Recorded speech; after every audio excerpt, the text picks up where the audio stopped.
Ano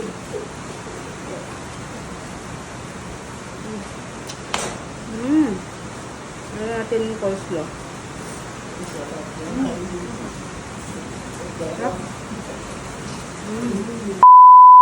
Nakakatamad naman ngayong araw kaya magluluto na lang ako ng tinamad na ulam. Kung naalala nyo yung luto ko nung una, 2 pirasong pork barbecue ribs lang. Ngayon 4 na. Nakautang na naman kasi ako sa tindahan kaya medyo nakakaluwag-luwag na.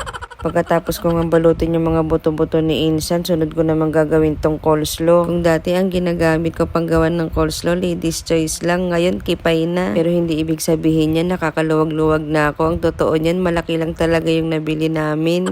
Lalagyan ko nga pala siya ng 2 pirasong kalamansi pero tatanggalin ko yung mga buto kasi tinatamad akong gumamit ng strainer. Nilagyan ko na rin ng asin, paminta, saka 1 kalahating kutsara ng asukal. Tapos finixer-fixer ko na lang para kumalat yung mga pampalasa. Pagkatapos ko nga mag-fixer, sunod ko namang ibubuhos tong mga tinamad na gulay. Medyo malalaki nga yung hiwa ko ng carrots dito, saka sibuyas, pero okay lang yan, magigiling din yan sa loob ng tiyan.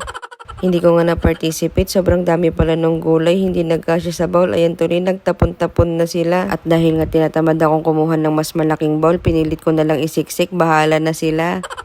Ang tigas talaga ng ulo. Sige, panindigan mo yan. Bahala ka mahirapan. First time ko nga palang gumamit ng kipay sa paggawa ng coleslaw. Actually, masarap din naman yung plain na ladies choice. Pero dahil feeling adventurous ako, gusto ko lang namang subukan. Pero hindi ko alam kung anong patutunguhan. Kinakabahan nga ako kung anong kalalabasan nung lasa. Kinakabahan lang ako dun sa mga nilagay kong gulay kasi baka mamaya hindi mag-blender yung lasa. Saka napagod din akong maghiwa. Tikman na natin la, gaya-gaya. Masarap nga. Kasi masarap yung QP sa mga ganyan, di ba?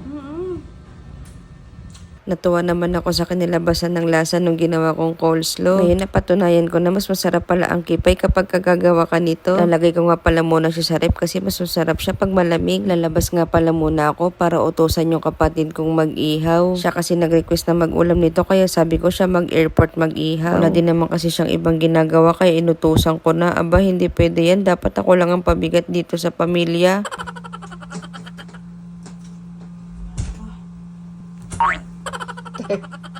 Wala pa nga masyadong ginagawa, pagod na agad yung pabigat. Midlip na nga muna ako sa kwarto habang yung hipag ko sa kakapatid ko, ayun, nagpapakahirap sa labas mag-ihaw. Teka, yung kapatid ko yung inutusan ko dito, bakit yung hipag ko yung gumagawa?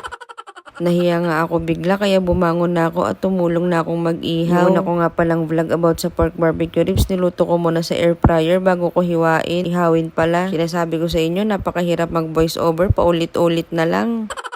Balik tayo dito sa iniihaw ko. Ayun na nga, tinatamad kasi akong magsalang sa air fryer kaya pinaihaw ko na lang sa kanila. Dapat kasi talaga dito papalambutin muna sa air fryer. Eh tinamad yung pabigat, sinalang agad sa ihawan, ayun tuloy tumigas.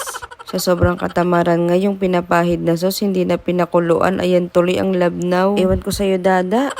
Yung namimili ka ng ulam at gusto mong magluto ng masarap pero yung luto mo pang tamad. Gusto mo kasi pagkagising mo kakain ka na lang kaya ka lumalapad. Tapos tamad na tamad kang maglakad. Pag lumaki yung binti mo iiyak-iyak ka kasi meron ka ng hadhad.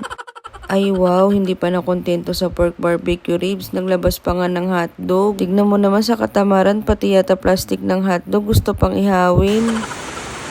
Inulan na nga kami dito sa labas pero yung hotdog niinitan yata kaya in-electric panan muna. Pagkatapos ng mag-ihaw, may pamingo shake pala tong hipag ko. Nagugutom na nga ako pero hinihintay ko muna matapos yung ginagawa nilang mango shake para masarap yung kain ko. Habang hinihintay ko nga silang matapos gawin yung mango shake ko, nagpahinga na muna ako dito sa gilid. Napagod kasi akong magbantay sa kanila habang nag-iihaw. Napasulyap nga ako dito, mukhang malapit na ngang matapos kaya lumapit na ako at nakita ko nagtitikiman na pala sila. Syempre hindi ako papayag na hindi ako makakatikim kaya sabi ko pahingi at titikman ko na muna. Siya, puro. Sarap naman eh. Alas 5 pa nga lang ng hapon pero nagugutom na ako kaya nilabas ko na yung coleslaw at magdi-dinner na muna ako. Inaaya ko na nga rin silang kumain ng dinner kaso busog pa daw sila. Sabi ko hindi ko na sila mahintay at nagagalit na yung mga bulati sa tiyan ko. Oh, sino ka dyan? May taga-service pa ng mango shake sa may hapagkainan. Feeling VIP yan. tara, tikman na natin yung tinamad na ulam.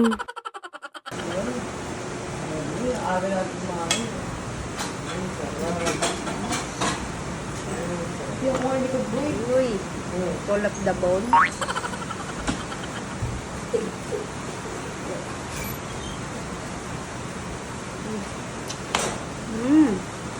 Ano natin yung coleslaw? Sarap.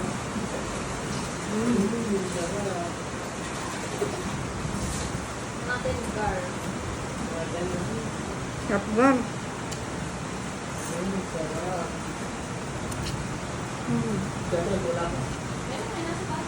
Sarap.